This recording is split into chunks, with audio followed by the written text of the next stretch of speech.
త్యాగాల వారసత్వాన్ని మోస్తూ ప్రజల గొంతుకై ప్రశ్నించే గొంతుకై దేశ ఐక్యత కోసం భారత రాజ్యాంగాన్ని రక్షించడం కోసం ఉక్కు సంకల్పంతో పోరాడుతున్నటువంటి అసమాన పోరాట యోధుడు మన నాయకుడు రాహుల్ గాంధీ గారికి తెలంగాణకు ఆదిలాబాద్ పార్లమెంటుకు మనస్ఫూర్తిగా స్వాగతం సుస్వాగతం. అదే విధంగా జిద్దంటే జిద్దు, గ్యారంటీ అంటే గ్యారంటీ మన సీఎం రేవంత్ రెడ్డి గారికి స్వాగతం. సోదరుడు విష్ణు అన్న గారికి, జిల్లా అధ్యక్షులకు, మరి మన క్యాండిడేట్ కు ఆత్రం సుగుణ గారికి, పెద్దలందరికీ కూడా స్వాగతం. మండ టెండల్లో అశేషంగా తరలి వచ్చినటువంటి మా అన్నలకు, తమ్ముళ్లకు, అక్కలకు, మీడియా సోదరులకు అందరికీ స్వాగతం. ఈ రోజు భారతదేశం అత్యంత ప్రమాదకరమైనటువంటి పరిస్థితి ఎదుర్కొంటుంది.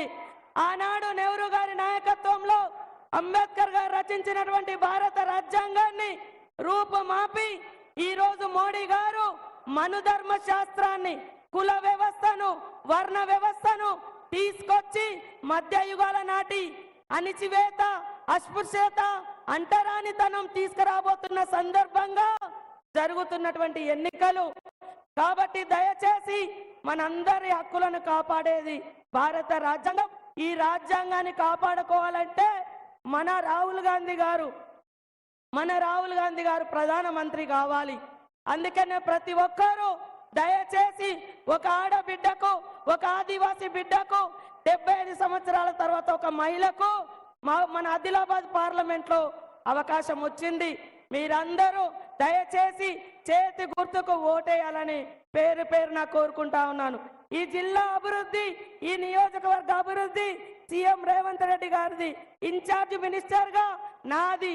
కానీ బూతులలో 100కు 100% ఓట్లేసి ఆత్రం సుగుణను గెలిపించి అక్కడ ప్రధానమంత్రిగా మన రాహుల్ గాంధీ గారిని చేసుకుంటే, మన ఆదిలాబాద్ కు 10 ఏళ్ల నుంచి రైల్వే ఇవ్వలేదు, ఒక్క పని ఇవ్వలేదు. అభివృద్ధి అడిగితే అయోధ్య చూపెడతాడు. 2 crores 2 కోట్లు ఎవరు ఇయ్యరని చెప్పినటువంటి ఉద్యోగాలు అడిగితే రాముని చూపెడతాడు బీజేపీ వాళ్ళు. మీరు ఇళ్లకి వెళ్ళి ఒక్కటంటే ఒక్క పని, రోడేసిర్రా, మరి బడి కట్టిర్రా, ఇల్లు ఇచ్చిర్రా, లాస్ట్కు గుడన్న మీ ఊర్లలో కట్టిరా ఈ బీజేపీ వాళ్ళు. ఆలోచించండి. దేవునికి పెట్టే అగర్బత్తి కూడా 5% జిఎస్టీ వేస్తా ఉన్నారు. కాంగ్రెస్ అంటేనే పేదల పార్టీ. సంపద పెంచడం, పేదలకు పంచడం. 3 తరాల ప్రధానుల కుటుంబంలో పుట్టిన రాహుల్ గాంధీకి ఈ రోజు వరకు కూడా సొంత ఇల్లు లేదు. కానీ కోట్లాది మందికి ఇందిరమ్మ ఇల్లులు కట్టించినటువంటి ఘనత సోనియమ్మది, ఇందిరమ్మది, రాహుల్ గాంధీ గారిది. అవునా కాదా ఆలోచించండి. తప్పకుండా ఈ జిల్లా అభివృద్ధి, మీ అందరి గ్రామాలలో సంక్షేమ ఫలాలు అందించే బాధ్యత నాది. మీరు మాత్రం దయచేసి ఒక్క అవకాశం. మోడీ అంటాడు కాంగ్రెస్ పార్టీ పరివార్ పార్టీ, కుటుంబ పార్టీ అని.